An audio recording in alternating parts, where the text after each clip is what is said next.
Hi, my name's Phil. I'd like to talk about politics, and in this video I'd like to discuss the government's attempts yesterday to shift the Brexit debate onto areas of semantics when it would be better if people were to cut through all that and focused on what unambiguously the government promised and refused to deliver in the end. But first, if you'd like to be notified of daily news and politics, please subscribe to the channel and click the bell notification icon.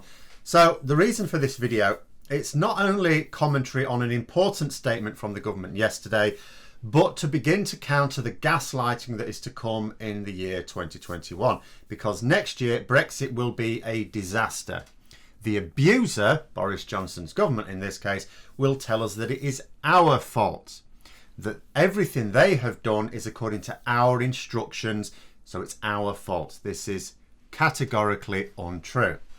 So, on this particular point, during the 2019 general election campaign, Boris Johnson talked about his oven-ready deal. All through 2020, but particularly the last few months, the rest of us have been wondering, so what happened to this oven-ready deal then? It's been cropping up time and time again. Then, completely out of the blue, in interviews yesterday, James Cleverly, who is a government minister and a man whose role it is in life to debunk the notion of nominative determinism, said that the Prime Minister had delivered his oven-ready deal. What's that? You what? Have you agreed a deal then? No, we've already delivered the oven-ready Brexit deal. And anyone saying otherwise is either lying or ignorant. I mean, he and his colleagues would be the experts on lying and ignorance, I suppose. But then social media lit up with people ridiculing this notion. Even in Parliament, Rachel Reeves for Labour poured scorn on the stupidity of the statement. Cleverly said that the oven-ready deal referred to the withdrawal agreement, and that was delivered as promised. Now, I would advise people to be a little bit smarter than to argue that point. I've already mentioned the Brexit debate, which died down in 2020 due to there being absolutely nothing that anyone could do to nudge Johnson away from whatever course he wished to take. That's starting up again. Brexit reality is about to be ushered in, and there are political battles ahead.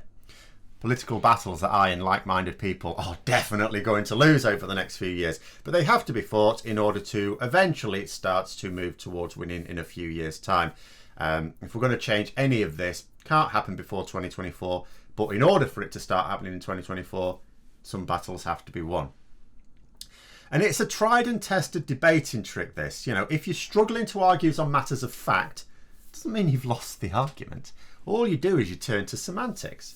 Turn the debate into something where the facts aren't as important. They don't pop up as much.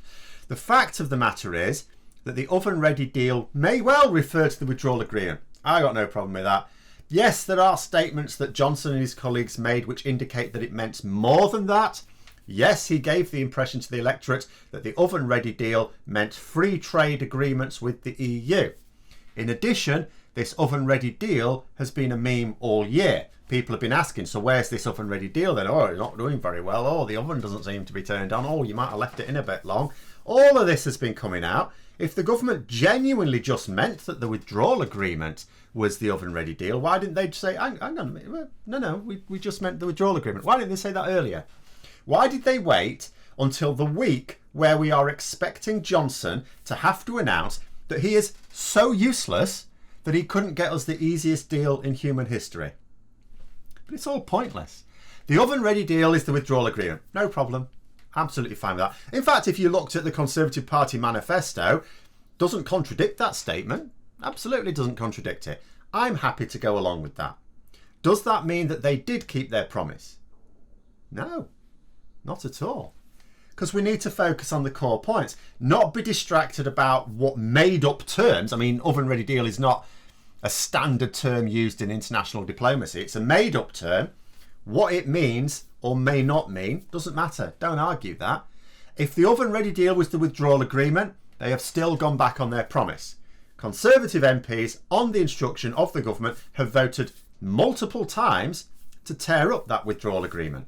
In fact, yesterday, the same day when James Cleverly was saying that the government kept its promise by delivering the withdrawal agreement, they did it again. He voted against the withdrawal agreement along with his Tory colleagues. So Were there any promises also regarding the deal that Johnson is supposed to be negotiating this year? I mean, they've been negotiating a deal, supposedly. Did they make any promises about that? Yes. They promised a free trade agreement with the EU. In addition, regarding free trade in general, the manifesto has the line making it very clear that the best way to increase exports is to increase free trade. So there's a heavy implication there that if he doesn't increase free trade for the UK, then he has broken another promise.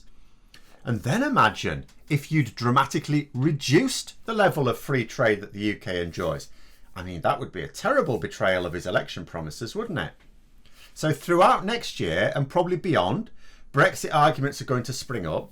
When people voted Conservative last year, to get Brexit done because they were just sick of the whole thing, it's like, oh, well, I'd rather we stayed in, but that's not happening. It's this never-ending process. Do you know what? I just want it done. When they thought that even a bad Brexit would be better than the continued national divisions because once done, the nation would begin to heal and move on. Their family would stop arguing. It'd all be fine. They could not have been more wrong. From this point on, the divisions will become deeper. They'll be much worse. Because before it was an argument about whether or not it was better to be in the EU. Now it's much worse than that, because now it's about personal blame. Brexit will be undeniably terrible. Undeniably so. There's no argument about that in 2021, in the same way that there has been up to now. 2021 will find the UK in an objectively worse position than it was in 2020 and certainly in 2019.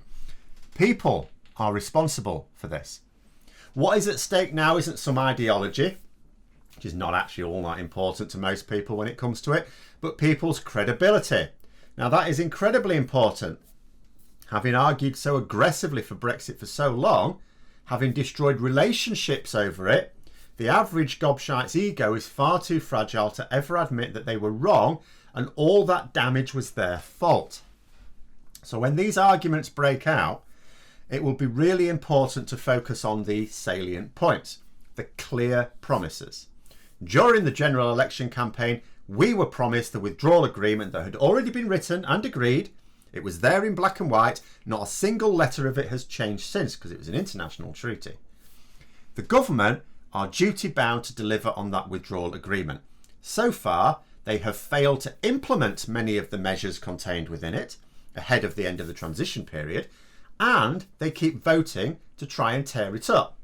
This is not only against international law and will cost us a heavy price as a nation, but against the very specific promise that they made in the party's manifesto and that James Cleverly yesterday, on behalf of the government, said was promised. He accepted that the withdrawal agreement was a cast iron promise.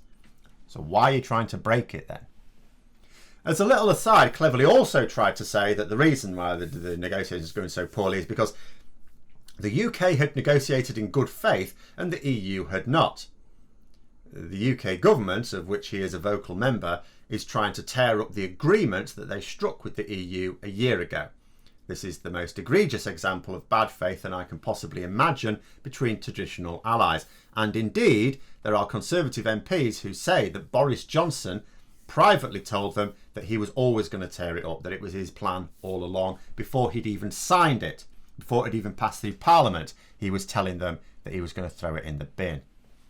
On the flip side, the EU have done nothing that they did not promise to do.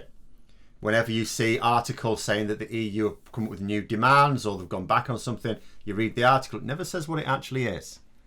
Because their Brexit position has not changed since 2016, let alone at any point during 2020. But that is just more gaslighting from these charlatans. The second thing they promised us was an expanded level of free trade with the world and specifically a free trade agreement with the EU. We need to hold them to that promise as well. Oh, but the EU are being so mean, they will argue. So what? That's not an argument. The Brexiteers said we hold all the cards. One of them even said it again this week. We hold all the cards, we still hold all the cards. Okay, all right then, we hold all the cards. Use them. They told us that we were strong enough alone to force the EU to agree a free trade deal on our terms. That was their specific promise. That position is completely at odds with the concept that the EU can do anything to stop us getting a free trade deal, isn't it? No excuses, They promised, it wasn't a conditional promise, it wasn't a, we're going to try and get a free trade agreement, but it is dependent on the EU as well. None of that. None. We were going to get one. That was a definite. So that's what I would suggest when arguments on Brexit flare up, and certainly what I would endeavour to do. If someone tries to present an argument that I don't agree with, you subject it to the following test. Does it actually matter? If not, ignore it. It's a distraction. But those are my thoughts. Let me know yours in the comments below. Hope you found the video interesting. If you did, don't forget to click the like button. And if you'd like to support the channel further, please also click the Patreon link for details. And until next time, I'll see you later.